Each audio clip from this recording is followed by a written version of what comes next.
तर मेरो भ्लग पनि पार्ट छ होइन। आज म तपाईँलाई होइन कचरा बाइक देखाउनु गएको छ होइन गाई। हेर्नु होला है त्यो कचरा मनपर्छ होइन, मलाई त लास्टै मन पऱ्यो कि हाम्रो ड्राइभरको बाइक छ हो, हाम्रो कम्पनीमा हालेर थियो खतरा छ कि गाई। हेर्नु सक्नुहुन्छ तपाईँको क्या लुक छ है बाइकको, खतरा पनि लियो त्यो आज पनि होइन काम सकाएर बाहिरतिर निस्कौँ भनेको होइन। यतातिर गएको अनि गर्मी पनि धेरै भइरहेछ कि 39-40 डिग्रीमै छ आजभोलि त होइन।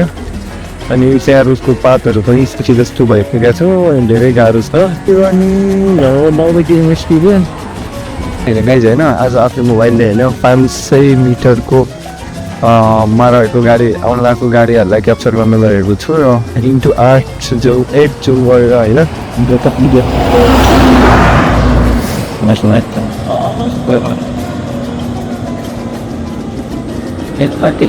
दृश्यलाई खिच्न गएको छु र 500 मिटरमा गएको गाडीमा पाएर अरू चाहिँ देखाउने रहेछ होला।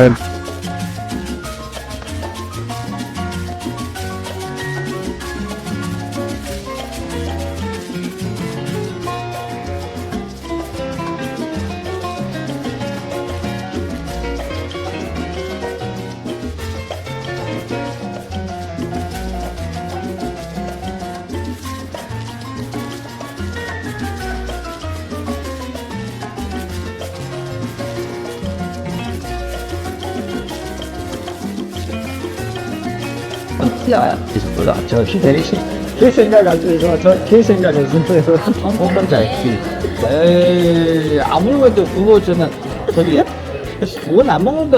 내가 그거 대부분 하겠니? 나 혼자 가고 나도 있는데요. 아직 아니야. 사람들이 봤어? 이거? 예, 걔는 먹는 게 먹어봐요. 어떤데? 내가 진짜 빠르고 외국에서 쟤들이 안 먹어요. 진짜 안 먹어요. 무슨 게가 유명한데?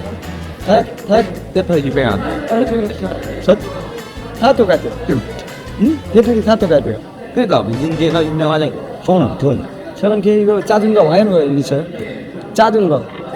알지지? 네. 와인 거. 안 거. 네. 하하에 대파리겠네. 하하에. 까만 것도 있어요. 오라기도 하잖아. 노랑이도 뿌려. 네.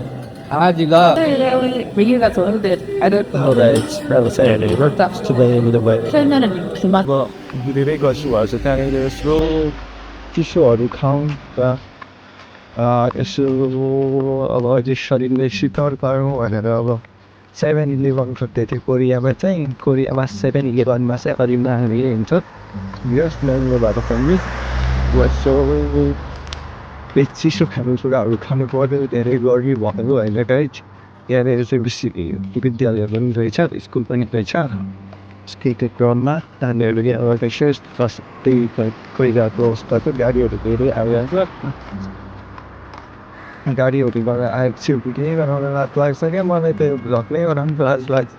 त्यहाँनिर म 7-11तिर पुगिसकेको छु। अब 7-11 गर्नु क्रममा चाहिँ यताबाट चाहिँ ब्रेकफास्ट गरेर जान्छौँ। ब्रेकफास्ट गर्ने क्रममा हामीले चिया कफी देखाएको छैन र भेटौँ न कतै कफी पिउने ठाउँमा भन्छ नि कोही कति न हामीले कफीको अनुहारै नथिए। फाइनली होइन गाइस बाहिर निस्केर होइन अन्त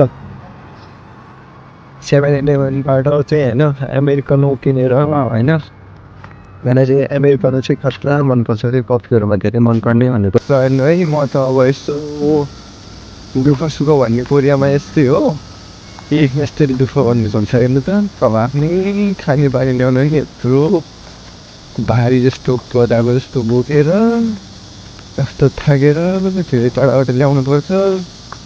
त्यही भएर हेर्नु त गाह्रो छ कोरियामा। त्यो पानी ल्याउनु त यस्तरी ल्याउनु पर्छ।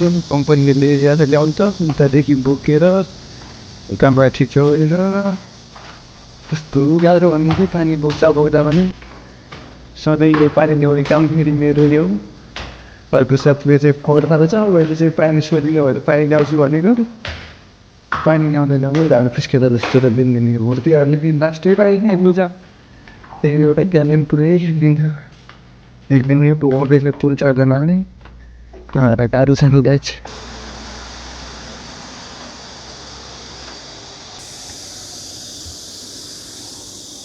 हेलो गाइस, आज चाहिँ म होइन अब यो व्यायाम गर्ने ठाउँमा आएको छु होइन। अब यस्तो रमाइलो ठाउँ छ, जङ्गल यस्तो छ होइन। यता जङ्गलको बिचमा मनाली छ अनि यहाँ पनि बस्ने ठाउँ बनिरहेछ। तपाईँहरूलाई देख्न सक्नुहुन्छ। अब म व्यायाम गर्छु होइन। अब काम गरेपछि अब छत्ता राम्ररी चाहिँ मनबाउ चाहिँ गर्नै पर्ने रहेछ कि हामीले होइन। त्यही भएर चाहिँ म चाहिँ यसो अब कामसाम सकेर बाहिरतिर आएको थिएँ। बाहिरतिर आउने क्रममा होइन, तपाईँहरू देख्न सक्नुहुन्छ। अब यसो घुमघाम पनि भयो, उन्दुङ पनि भयो। अनि त्यसपछि चाहिँ अब जाने भने अब रुमतिर होइन। अब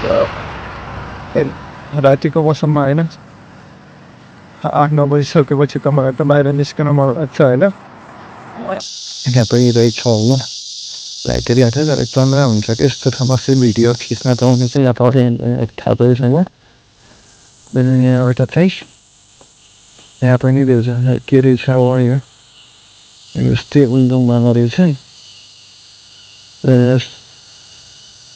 जाने क्रममा धेरै राति भइसकेको छ। अब चाहिँ जानुपर्छ होला। म त केदार मान्ने मान्छे। अब यस्तो गर्दा गर्दै यहाँबाट चाहिँ उन्दुङतिर अस्ति यहाँ चाहिँ राम्रो ठाउँ छ।